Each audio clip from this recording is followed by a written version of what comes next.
I'm Sarah Carruthers, and the other lady who will be chatting to you is Dr. Suzanne Henry. We are both neurocoaches, trainers, wives, mums, friends, business partners that together co-founded the Luminosity Project. We've worked together before, but our kind of most recent venture is around just inspiring and empowering and helping support people to bring the best of who they are to everything they do, helping people on that journey to radical wholeness, whatever that looks like for them. Awesome. So for today, have you ever wondered why in a day where everything kind of went all right, apart from one thing, that's the one thing you remember? Or have you ever found yourself kind of ruminating and going over and over and over something that happened months ago, years ago, and you can't just let it go? And have you ever met anyone who, they seem to just manage whatever it is life throws at them? They're real and they're authentic, and yet they find a way to kind of move through it and take it all in their stride.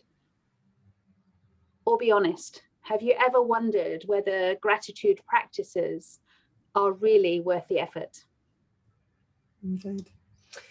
So over the next hour, we're really excited to share with you the latest research on gratitude that takes the idea of just making a list of 3 good things in your life to the next level. And it's an approach that will help rewire your brain to be healthier, to be happier, and many other benefits that we will talk about as we come through. We also want to share why gratitude is really meaningful to both of us. It's impacted both of our lives in very different ways. And also want to give you a really kind of visceral experience of the ultimate gratitude practice. What we've taken from neuroscience that we've really kind of built on to help you learn to take in the good at a whole, deeper, more embodied level. You may be wondering what gratitude is, or have we got a definition? Just kind of a quick definition, which comes from Robert Emmons, is that it is an active affirmation of goodness. And it is then recognizing that the source of that goodness lies outside of ourselves, which is the key to amplifying its impact. So let's just begin today by writing into the chat something that you're each grateful for, just so we've kind of got a where are you now? So something good that has happened to you, something that is in your life that you really appreciate. So I'm going to get Suzanne to read those out. I can't, when I share my screen, I can't see the...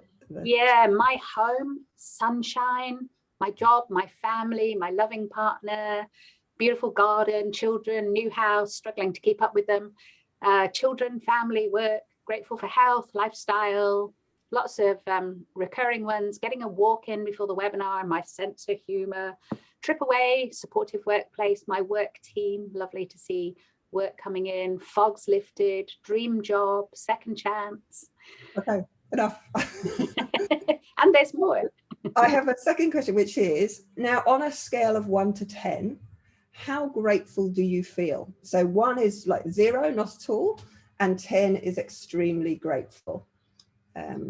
Truly kind of heartfelt grateful. And just make a note of the number. You can write it in the chat. Oh, you're already writing it in the chat. That's great. Okay. Beautiful.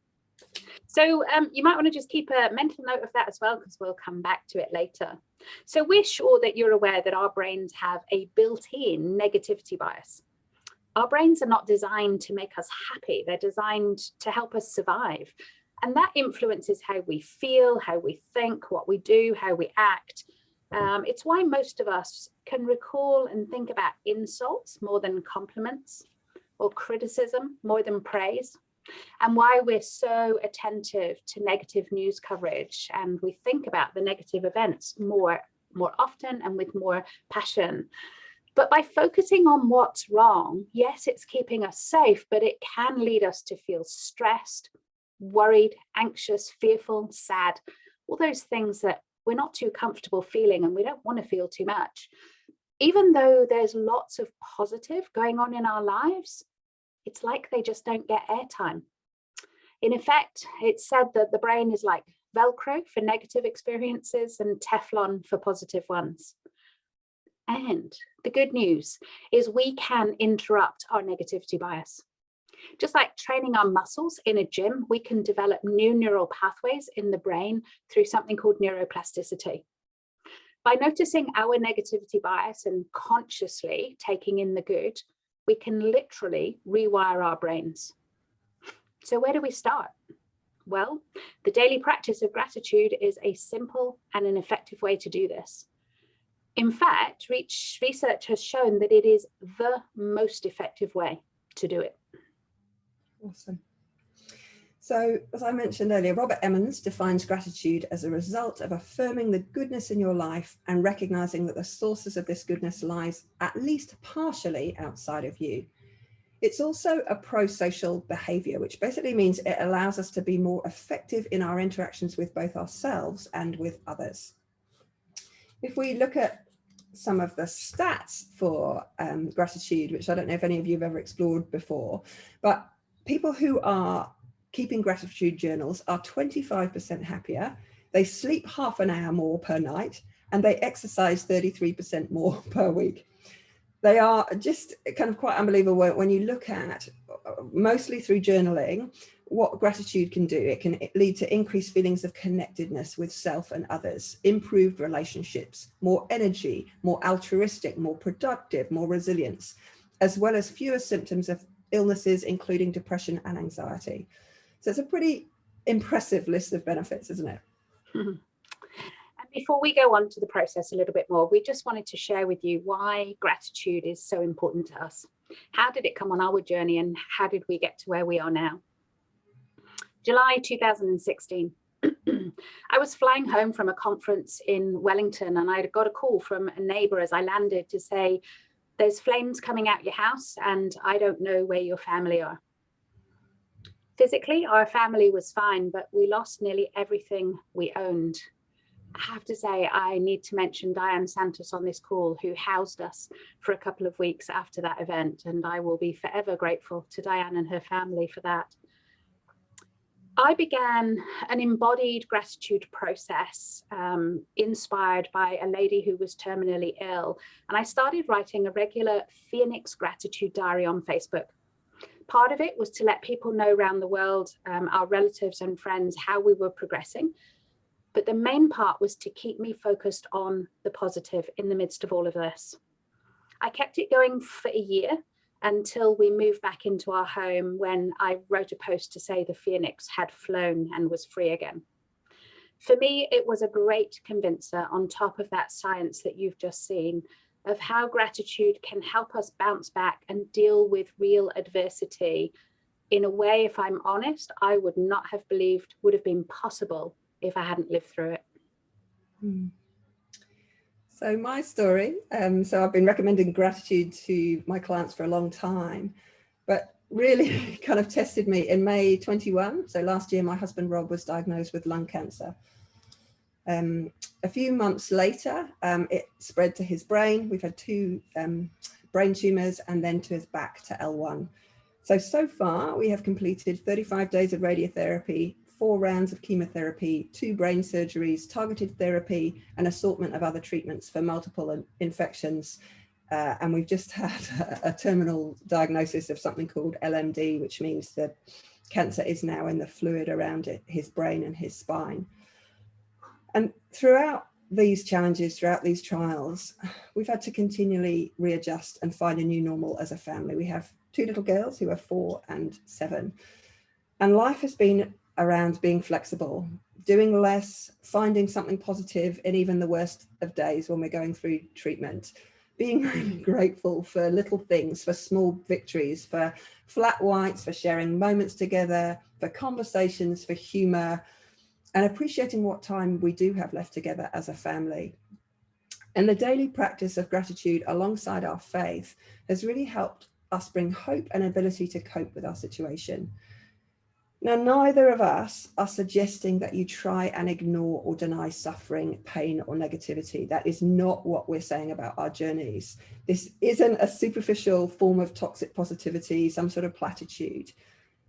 But it is an attitude and process that can be chosen in spite of your circumstances, one that can energize and help you heal, one that can bring hope in the face of brokenness. So choosing to be grateful when life is hard really helps provide perspective as we view life as a whole versus being overwhelmed by temporary circumstances. So you get a bit of a flavour why it's so important to us and how it's helped us. So what do we suggest then as this ultimate, as we've called it, the ultimate gratitude practice? You may have heard of saying 3 things at the end of a night or writing them down, but the very latest research shows that a gratitude practice can be even more powerful and impactful through the use of a meaningful story. This is where you associate with and experience empathy and compassion for someone who received help, whether that's help you've given to someone else, maybe you've heard about it, or maybe it was given to you and it was somebody that was connected with you. An example might be this image. I don't know if you saw this from the Ukraine war news. Imagine for a moment leaving home, leaving everything you have, except for one small bag you can carry with you. You pick up your children in your arms and you're fleeing on a train. You don't really know what you're going to find at the other end. And you get off the train and see these buggies on the station ready as a gift for you. I like to imagine they've got nappies and bottles, maybe a cuddly toy, maybe a blanket. So this is about genuinely and emotionally associating with the story. It's feeling how you would feel if you'd been the person coming off the train. And what that does neurologically is it activates the prosocial circuits in our brains, and it enables an even more effective interaction with ourselves and with others. So it kind of becomes our default way of thinking over time. It literally, quite literally, changes the wiring of the neural pathways, helping us move from negative to positive. Now, you might think, wouldn't it be great if all this integrated process, all this beautiful research, all of the strategies that we know help was written up in one place in a guided journal? Well, we couldn't find it anywhere. So we went off and wrote it ourselves. And it's what we've now called the Ultimate Gratitude Journal. And it came out on Amazon today. So we are super excited. And basically what it does, it splits the gratitude process into 3 parts. So it goes way deeper than just writing 3 things down. It's involving neuroscience, it's involving embraining, using multiple brains. And it starts off with literally stimulating the nervous system into what we call a state of calm alertness.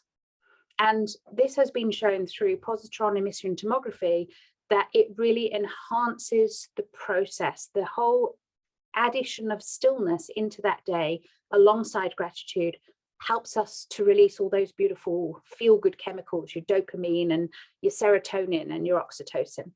So there's a breathing practice that starts it off. Number 2 is what we've just been talking about, the meaningful story. And you pick a meaningful story that really resonates with you and you feel into it at a heart level. And then you drop in to a gut level about who you are as a grateful person, deeply savoring that experience and that feeling, letting it soak in and letting the sensations go right out to your skin surface, literally integrating it into all of who you are. I hope you get the sense of how this is way more than just writing 3 things down at the end of a day. And then number 3 is still that journaling process. It is still taking in the good by journaling what you're grateful for in an embodied way. So there are 3 processes. It's an incredibly simple structure, and the format is designed to help you establish this positive pattern of thinking over a period of time that will tilt your brain towards positivity in just a few minutes every day. The reason there's 100 days is because research says it can take up to 90 days to create a new habit. So we thought we'd just go over and above that and do 100. But as well as that, there's all sorts of mindful coloring and inspirational quotes and weekly challenges to kind of keep you motivated through that 100 days, help you build resilience and just to remain calm in the face of whatever adversity you are facing. So rather than talk more about the theory of it, we thought the best possible introduction would be to give you a taster here and now of the positive benefits and introduce you to the process. So we're going to guide you through those 3 parts. If you can grab a pen and paper from on your desk, that would be awesome. And yeah, we're just going to guide you through a little bit of this practice. Okay. So as Suzanne mentioned, the first part is breathing, and there are many different styles and practices of breathing.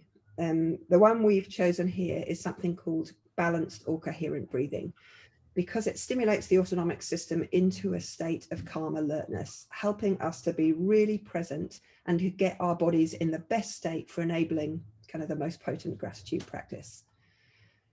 So you might like to just put your feet flat on the floor if they aren't already, just grounding yourself, and maybe even close your eyes. And just firstly become aware of your breath. Just noticing the rise and fall. Just noticing the in and out.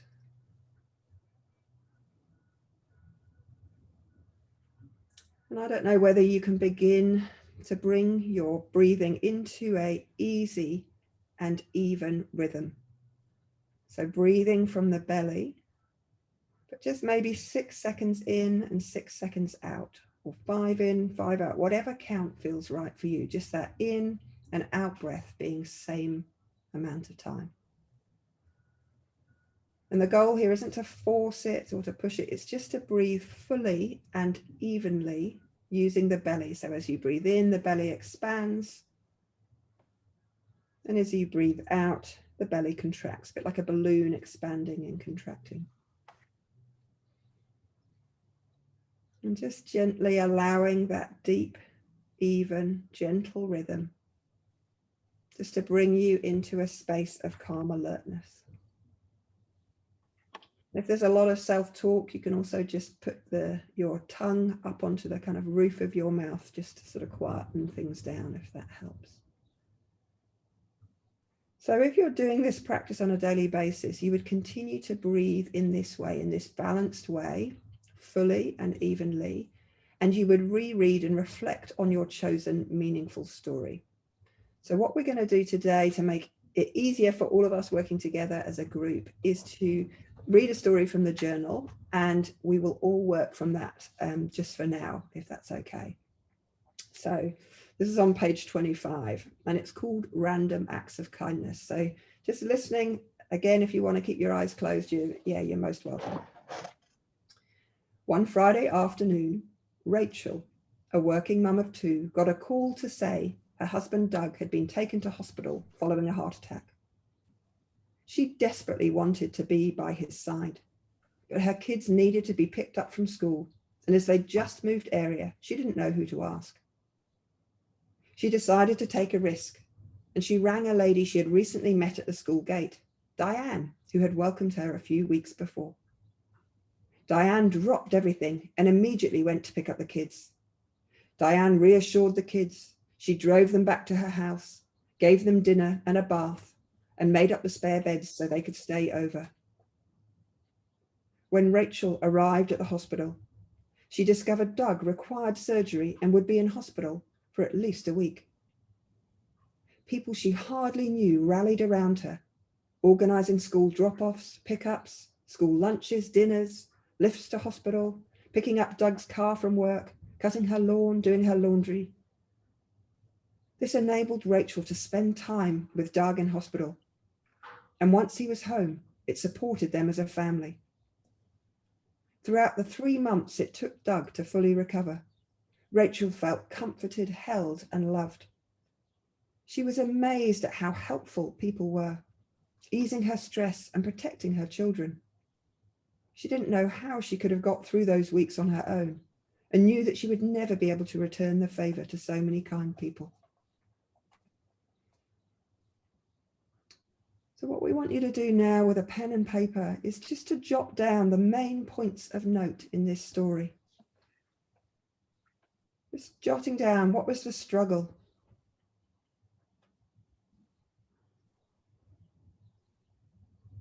How did others help?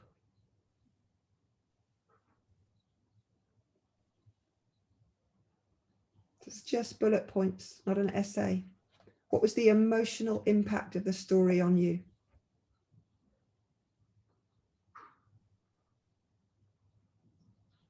If you're imagining that you're Rachel, how would you feel?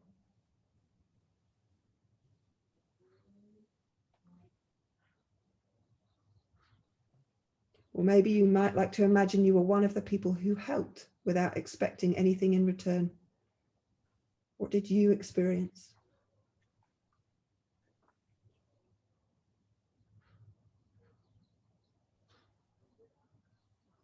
And I'm just going to read that story again, and you can look down your list and see if you want to add anything to any of those points, whether or not you can feel into being a participant in the story even more effectively. So one Friday afternoon, Rachel, a working mum of two, got a call to say her husband Doug had been taken to hospital following a heart attack. She desperately wanted to be by his side, but her kids needed to be picked up from school, and as they just moved area, she didn't know who to ask. She decided to take a risk, and she rang a lady, Diane, she'd recently met at the school gate, who had welcomed her a few weeks before.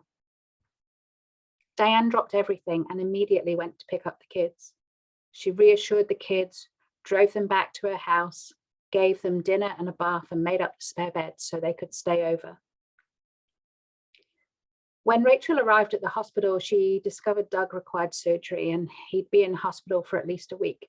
People she hardly knew rallied around her, organizing school drop-offs, pickups, school lunches, dinners, lifts to hospital, picking up Doug's car from work, cutting her lawn, laundry, etc. You could even place other tasks that it would be helpful had that been you. This enabled Rachel to spend time with Doug in hospital, and once he was home, it supported them as a family. Throughout the 3 months it took Doug to fully recover, Rachel felt comforted, held, and loved. She was amazed at how people had helped, easing her stress and protecting her children. In fact, she didn't quite know how she could have got through these weeks on her own, and she knew she would never be able to return the favor to so many kind people. So again, just look at your list. What stands out for you? What are the main points? How do you feel? Try to be creative with the words. So we're not great at emotions. See if you can add some depth or specificity around the emotions.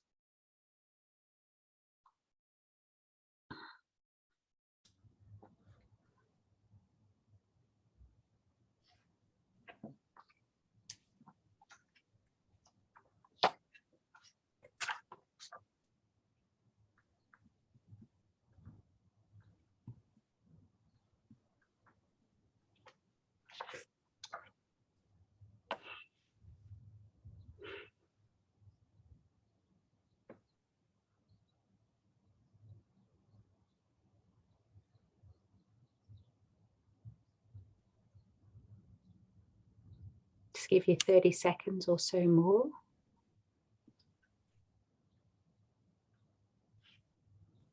Stories are really powerful.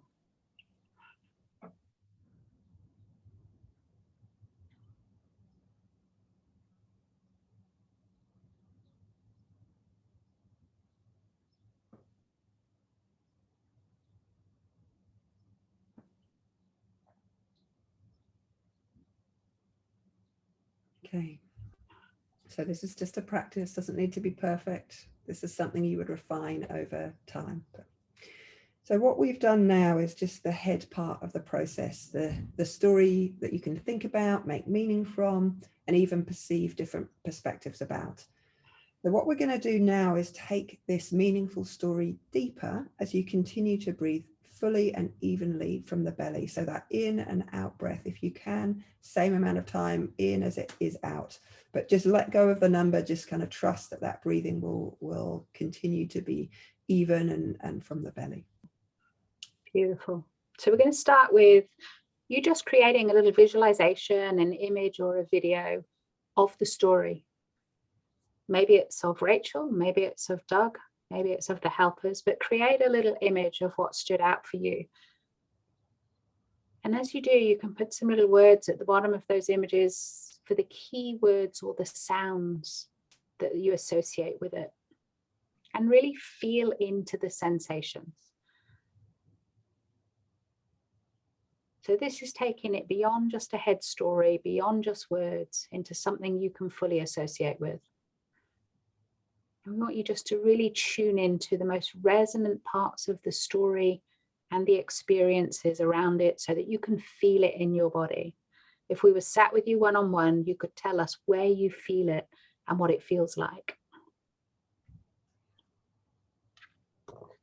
And as you continue to breathe fully and deeply from your belly, just bring attention into the area surrounding your heart.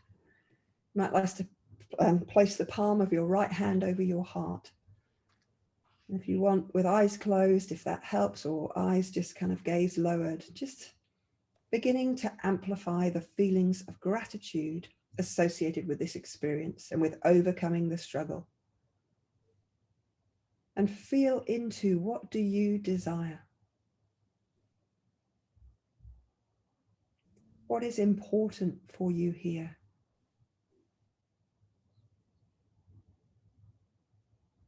How are you truly connecting?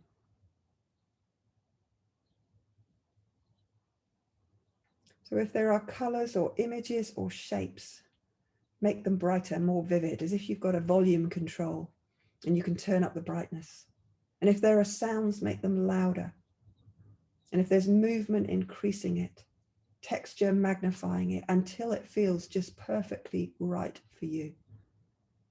Just letting the unique characteristics of this beautiful sensation of gratitude flow from your heart, really embracing the experience. A bit like water soaking into a sponge or golden syrup sinking down inside. And as it sinks inside, drop your attention down into your abdomen. And again, you might want to just place your hand on your tummy. Keep your breathing going and pause to answer the question, who is the you that is deeply grateful? Let me ask that again. Who is the you that is deeply grateful?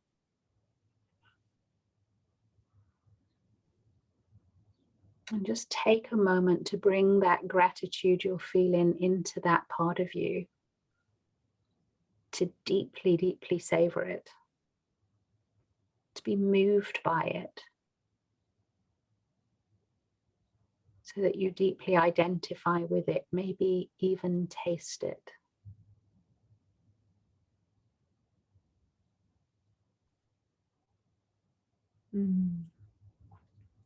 Just tune into what lessons you have learned from reimagining overcoming this struggle, from empathizing with others. Just notice how it's impacted you. Maybe it's inspired you to work harder or keep going or try something new, or just notice what else you have learned about who you are as you reimagine the beauty of the human spirit in this story. As if you're looking out through your eyes and this is you experiencing this as the giver or as the person receiving the help. Beautiful. Now we're going to go a little bit wider, and I want you to allow that feeling of gratitude to begin to grow and spread around your whole body. You might feel the sensations expand in a way that is beautifully right for you, all the way out to your skin surface and maybe even beyond. In fact, you might like to just gently stroke your skin in a way that feels delicious. And anyone who knows of havening will be familiar with touching the arms or just the palms of the hands, or across the face, whichever one feels most beautiful to you, so that you can connect with that feeling of gratitude right through your nervous system, to every single cell, so that you're acknowledging and appreciating those feelings now right throughout your entire body.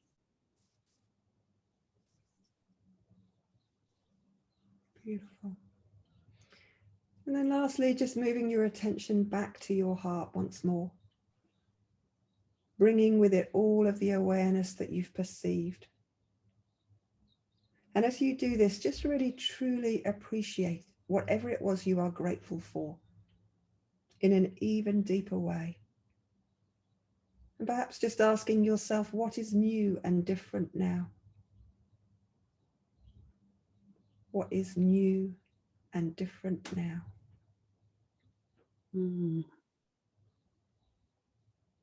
Maybe it's big things, maybe it's little things, it doesn't matter. If you were to ask yourself from this beautiful place what you're truly grateful for today, what things would you now write down that may be different or maybe the same as before, may have more detail attached to it, more feeling attached to it? And you might want to put some of those in the chat box again. Writing it down makes a difference. Brings it out of a different part of your neural network and it amplifies it, goes way beyond just saying those things. So in the journal, we've developed a set of 6 specific prompts that talk about each of the brains or intelligences. And they're the ones we use on a daily basis, either for us or clients, so that we can really take that work a little bit deeper.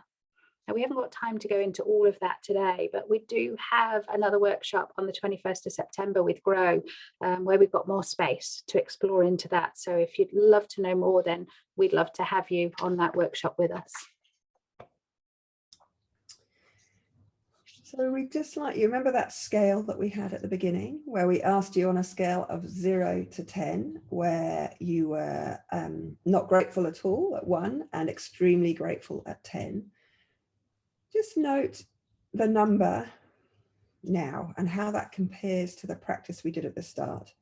You might need a new scale, you might want to extend it, but just notice how this feels different.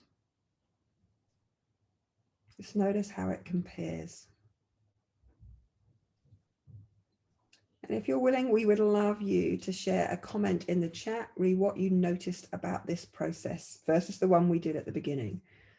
Maybe you'd like to share what opened up, having embodied this meaningful story, or perhaps how embodied gratitude feels in your body. And if somebody feels brave enough and would like to share, that would be awesome. I think you can raise your hand if you can find a way to do that. And then, yeah, if somebody fancies being brave enough.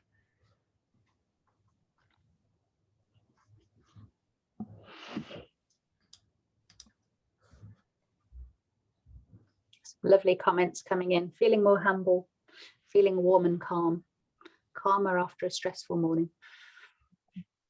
So Evan has been, I was going to say, Evan has been brave enough to kind of come on and talk about it. So do you want to unmute yourself, Evan? I can't see where you are on my screen yet.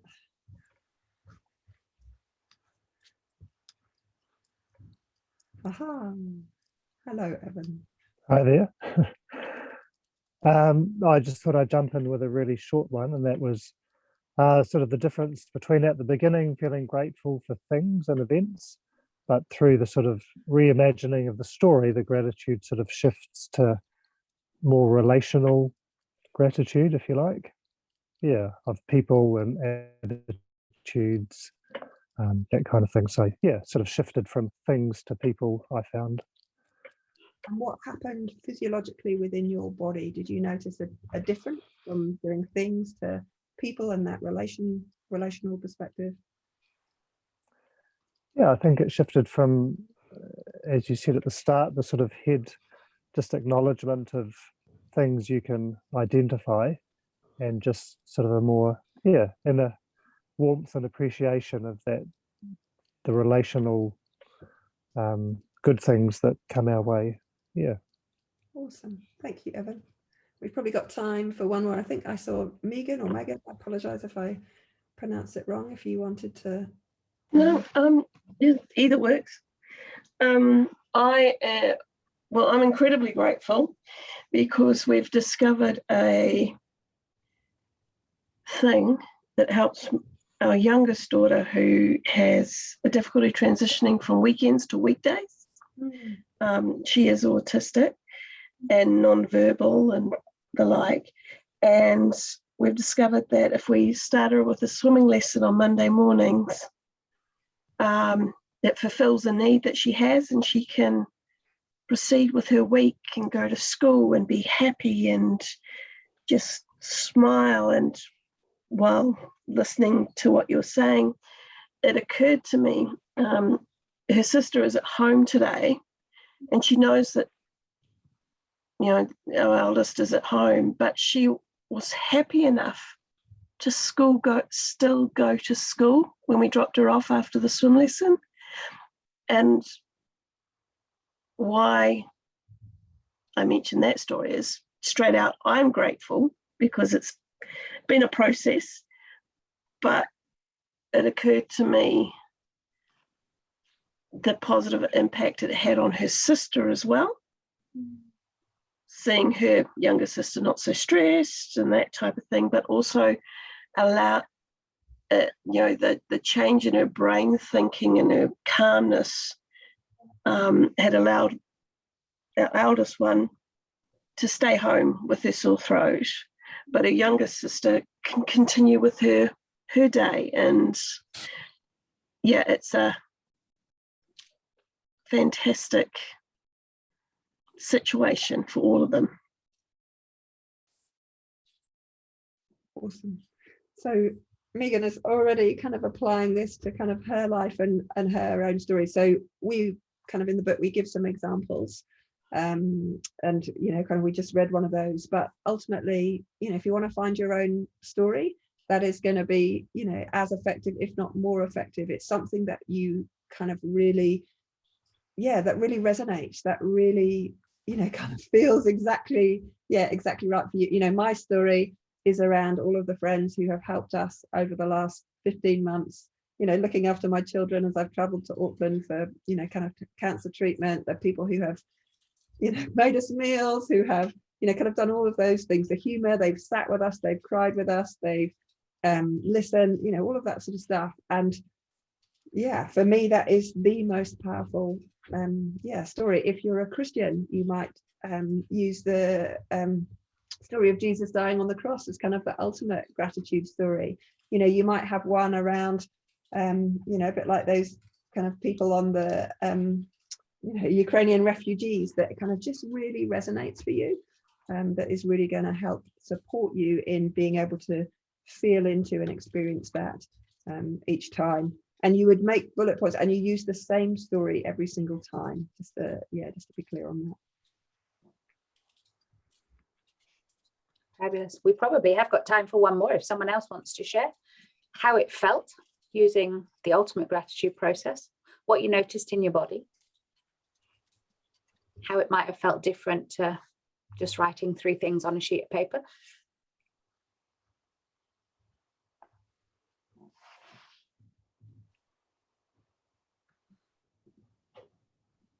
Don't have to. Somebody wants to, that'd be awesome.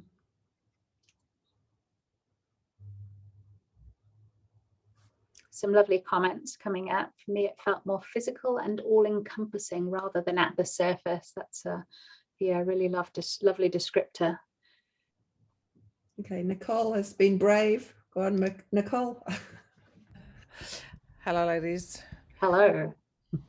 I think for me, it just connected on a heart level when I embodied it more fully. And I just kind of felt really kind of warm and made me think more, but it also made me feel more. So it was just and actually made me feel quite emotional. So in a good way. So it was beautiful. Thank you. Awesome. Yeah, and think more, feel more. What we're also finding as people have been trialing this for us is that it's also changing their behaviors. It's making them go and do things more consciously. So they're going and doing more, random acts of kindness for others because they know how that's going to make them feel. And actually, ironically, it makes them feel even better, according to the research, than the people they do the good deeds for. So it's literally changing thinking, feeling, and action taking. And it only takes about 5 minutes. You don't have to spend an hour doing this. It's just a few minutes. Once you get familiar with your story the first couple of times, it's really quite a fast process. That's beautiful. Thank you. Thanks, Nicola. Yeah, beautiful. So before we open it up for questions, we just want to let you know that the book is live now, and you can buy it on Amazon through all of the main, .com.co.uk. So feel free to go and search it out. And if you have any problems, come to us direct and we'll get hold of a copy for you. And it will be in bookshops as well in the next month. We just have to kind of get Ingram Spark going. But Amazon has to come first, and yeah. Yeah, so we will make it more and more widely available. We would love your support. So, you might consider buying this for yourself, but maybe also for friends or family. If you're a coach, maybe you'd buy it for your clients, maybe colleagues at work. What we're hoping for is that in this first week or so, we kind of get so many coming through in the first week that we get that bestseller stamp attached to it, not for our own ego and pride, but because what that means is that when people search for books, our book will come up, and you will help this solution, this toolbox, this kind of gift get out to a wider number of people, because that's what we're doing it for. So if you could help us do that, we would be really, really grateful. And yeah, you do that most effectively this week by purchasing it and purchasing it as gifts for others as well as yourself. So thank you if you do that for us. We really appreciate it. We've also got a website where you can join our mailing list to get updates on other great tools and workshops and coaching. There's a PDF we're about to do in terms of kind of moving to radical wholeness and some tips towards that. And there are also some resources to accompany the book. So yes, it's available as a paperback, but it's also available as a kind of Kindle stroke kind of ebook. And for those of you who are going to use the ebook, obviously you can't journal in the actual kind of Kindle edition or the Apple Books edition. So there's a downloadable PDF of the diary part of the journal for anyone who buys that you can kind of use, and you can journal on your Kindle if you wanted to, or on your iPad or whatever device that you have. Beautiful. We're repeating this one for UK times on Wednesday, but actually it's pretty friendly for New Zealand as well. It'll be 7 p.m. Wednesday evening. So if you know people who, having listened to this, you go, oh, that'd be so useful for somebody else to hear, then do pass on that link to them. So that's Wednesday, 7 p.m. our time here in New Zealand, but it was really for our European colleagues who asked for that one. And there is, as I've already mentioned, a longer workshop that Grow is putting on September 21st in the morning, and we'll have more chance to kind of go into even more detail, go through the 6 components of the journaling process, and share more of the research detail behind that. So we'd love to see you there if you want to come and join us 21st of September, and a huge thank you to Grow for supporting us to get the book out there and for putting that workshop on in September.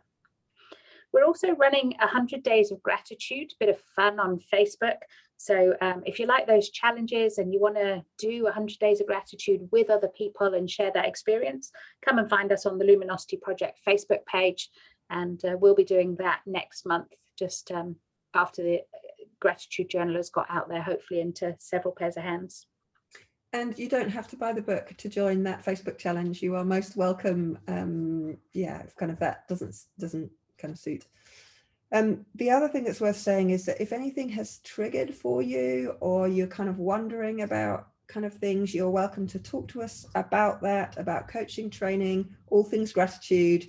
You can drop us an email, and the lovely Fiona is just dropping that into our kind of email address, into the chat, and it's kind of up there on the screen. Yeah, so as I say, we're repeating it Wednesday. Do come again if you want to have another go, or invite other friends to come and join us. If you love the journal when you do get it, we'd love you to share a 5-star review. Again, that raises it up the profile so that it's shared with more people. And Sarah's just going to end with a quote. And then we will have questions. So this is a guy called David Stindl-Rast. He's a brother, and he has an amazing TED talk on gratitude. If you haven't already watched it, I would recommend that you do. So he says that everything is a gift. The degree to which we are awake to this truth is a measure of our gratefulness, and gratefulness is a measure of our aliveness. So if anybody's got questions, I'm going to stop that share. Yeah, comments, thoughts. We actually went through quicker when we kind of practiced. We thought we were going to be a bit longer. So yeah, we've got a little bit of space if anybody would like to ask questions or comment or share something with us. It's Trixie speaking. I love the everything is a gift. It's the way I see that is everything gives us an opportunity, and it gives us an opportunity to have an adventure. We're not sure what's going to happen, but we open ourselves up to that gift and that opportunity to have the adventure, letting it happen. Yeah, beautiful reframe, Trixie. Someone's just asking a question in using the same story each time. Yeah, recommended that you use the story over and over. Of course, you don't have to use it forever. If you feel like you're losing the feeling or the connection, change to a new story, but it's not a new story every day by any stretch. It is about getting so familiar with that story, having those little bullet points so it's really easy to recall, which speeds up the process each day. And anyone who's done NLP will know that what that does is anchor the feeling of that really quickly so that you can reassociate it into your process really, really effectively. So it's yes and no. It's not always forever the same story, but it is using the same story for a stretch until you feel like it's not creating that feeling anymore, and then coming up with a new story.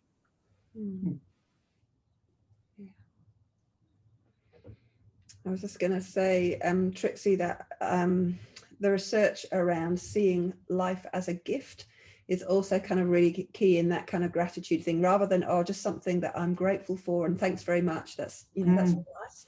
Really treating everything as a gift. My husband can't drive anymore, so I have to drive him everywhere. And I have to kind of reframe that to go, actually, it's a real gift. It's a real honor to be able to drive him to, he had breakfast with a friend this morning, and that was just, such a beautiful gift that I could give him, but also a gift for me to be able to, to do that. So, even those things that we might see as, oh, this is a bit of a kind of a challenge, or this, feels difficult, or even, turning on water out of our tap. Just really appreciating, that wonder of being able to have running water from my tap. And guess what? It can be hot and cold. That is such a gift. And we forget, we don't, when we go to visit a third world country and we suddenly realize, actually how lucky and how blessed we are. But actually going through your day in terms of actually what a gift it is. I can turn on my kettle and make myself a cup of tea, and the electricity is there and ready to go. Yeah, that reminds me, I live rurally, and I have a solar powered house, and I do rely on LPG to heat the water and to do the cooking. And I had a close shave with almost running out, and then I came up with solutions on how I could get this sorted, and absolutely grateful to have a safe, warm home, absolutely grateful to have hot water, be able to cook, all those things, take nothing for granted. It's that endless gift, isn't it? Yeah, and sometimes we kind of forget to really just focus on those gifts and remind ourselves of the gifts. So yeah, it can be the real everyday stuff. It doesn't have to be, wars in Ukraine. Yeah. Couple of questions. Sarah, do you want to comment on about how people can get hold of the book in New Zealand without going through Amazon? That's one of the questions. So you've got to just wait, unfortunately. So at the moment, because of how Amazon works, we have to launch there first, and then we can apply to Ingram Spark for it to be in kind of wider process. So my job today is that is top of the list, following this to get it out there. So I'm already onto it, and we will post on social media as soon as it is available beyond, the giant that is Amazon. Awesome. And there was another question from Evan. Can we explain what we mean by who is the you that is grateful for? Now, this could be a whole nother webinar, so we'll try and give a couple of succinct sentences around this. There's often several parts of us where we come from, and sometimes there's the wise us that sits back and observes the world and really experiences that. Sometimes there's an inner child us who can get really stroppy and angry, or is that just me? I certainly have an inner child that can do that. So the who is the you question was really about taking you deeper. And who is the you that was experiencing that gratitude, that maybe wanted to give you a message or say that he or she's been noticed, seen, heard, witnessed, acknowledged. And it might be that in different stories, different circumstances, it's a different you that is listening in and experiencing that gratitude. Anything you want to add to that, Sarah? No, I think that, I guess that there's a piece around, in the core of our identity, in the who we are, comes from kind of gut and kind of pelvis. So often it is bringing our awareness to that part of us to then, identify. Maybe that part of us might talk in a different way. It might not, and that's perfectly okay. But just kind of bringing awareness to actually there's more than just head story. There's kind of feelings and emotions that come from the heart. There is awareness from kind of our whole body from our ANS, but there's also a kind of deep core identity in terms of who we are. Does that answer the question, Evan? Feel free to come on if we haven't quite given you the answer you're looking for. Anyone else got any questions? We've got about 5 minutes left. There's one I can see from Deb, which is around, can it be your own story or another story, or is it best to be someone else's? So the answer to that is yes and. So it is about finding a meaningful story that resonates with you. So if that is somebody else's story, the original research was actually done around people from Auschwitz, and imagining that you were in the camp and somebody gave you a coat. You were freezing cold and somebody gave you a coat. And that was what then kind of caused these kind of great feelings of gratitude that were kind of off the scale in terms of kind of the chart. So, and that was either imagining themselves to be the giver of the coat or the kind of the receiver of the coat. There were several stories that they got from the Holocaust Museum.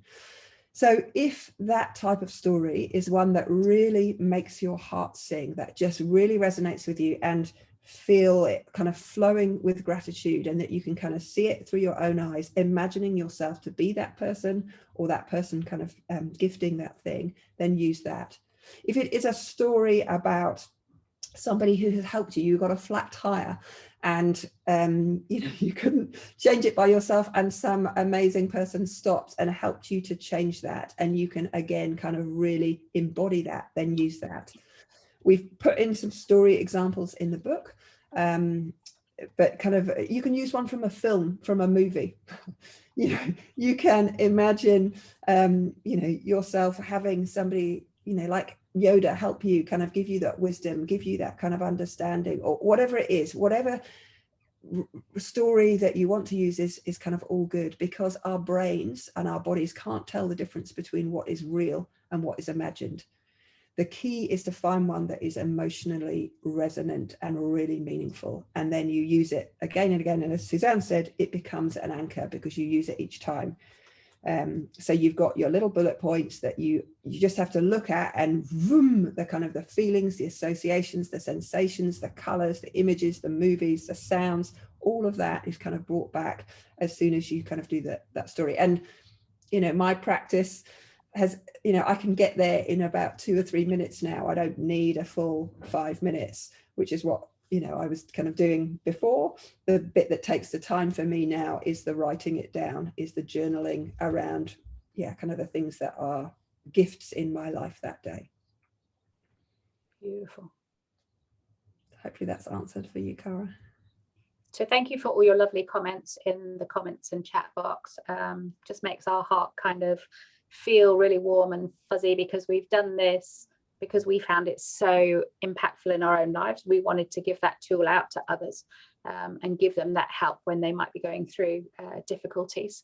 A huge thank you as well to Grow, Fiona representing Grow today, but Sean and all the team who have just supported us for years in different things. And when we said the book was coming out, they said, hey, we'd love to help you launch it and do the webinar, and then run the webinar in September. So a huge thank you to Fiona and the team at Grow. I want to say personal thanks to Sarah. She has done a phenomenal amount of work to get this ready for today. All of the graphics, all of the social media, all of that. It's like, really, should my name even be on the front of the book? But I did write bits of it, so maybe. But a huge thank you to Sarah for all she's done for getting this out for today, and just for being on this journey with me. Truly, truly grateful to have that link. And thank you to all of you for coming along, giving up your hours time on to come and listen to us. I hope we've given you a gift, something you can go and use and play with. And we're both on the end of email, so any questions after today, do feel free, get in touch and let us know how it goes for you. If you would like to give a little testimonial down the line, we'd love to hear it. Avril, is that a question or a bye-bye? It's a bye-bye. Yeah, and yeah, thank you also from me very much as well. Yeah, thank you to Suzanne for kind of helping create this together. Yeah, I couldn't have done it without you. It was Suzanne's idea in the first place, and yeah, kind of when she said, would you like to write this with me, I was like, yeah, the timing's terrible, but but I'm just gonna trust that it's exactly where we're meant to be. Yeah, and again, big thank you to Fiona. On the website, there is quite a lot of free PDFs. There is some recordings as well of the stories in here, and there's a little summary PDF of the process as well. So, if buying this book is kind of too much for you, we don't want to stop you from using this process. So yeah, please go on there, click on the Ultimate Gratitude Journal page, and you will find all of those resources there. So thank you ever so much for joining us. The other thing to say is Fiona's going to send out a little email with the links and bits and pieces in case you weren't able to scribble them down, or they didn't make sense. So thank you. Yeah. Thank you, ladies. Thank you everyone for joining us today, and enjoy the rest of your day. Bye-bye. Very much. Cheers. Bye.